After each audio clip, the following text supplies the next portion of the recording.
நடிகர் ராஜேஷ் அவர்கள் தன்னோட 40வது வயதிலேயே நான் எப்போ இறக்க போறேன் அப்படிங்கிறது எனக்கு தெரியும், அதுக்காக நான் என்னோட கல்லறையை நானே உருவாக்கினேன் அப்படின்னு சொல்லிட்டு பல வீடியோக்கள்ல அவர் பேசியிருந்தார்.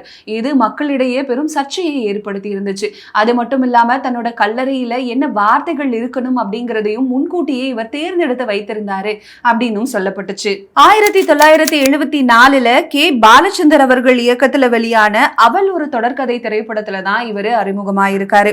அதற்கப்புறமா 150க்கும் மேற்பட்ட பல படங்கள்ல நடிச்சிருக்காரு. தமிழ், தெலுங்கு, மலையாளம், கன்னடம் போன்ற பல மொழிகள்லயுமே நடிச்சிருக்காரு. அது மட்டும் இல்லாம 4 தலைமுறையா நடிச்சிட்டு இருந்திருக்காரு ராஜேஷ் அவர்கள். மே 29, 2025 தன்னோட 75வது வயதுல இறந்து போனாரு ராஜேஷ் அவர்கள். தன்னோட மகள் வெளிநாட்டுல இருக்கிறதுனால அவங்க வர்ற வரைக்கும் ஜூன் 1ஆம் தேதி வரைக்கும் அவரோட உடலை அவரோட வீட்டிலேயே வச்சிருந்தாங்க.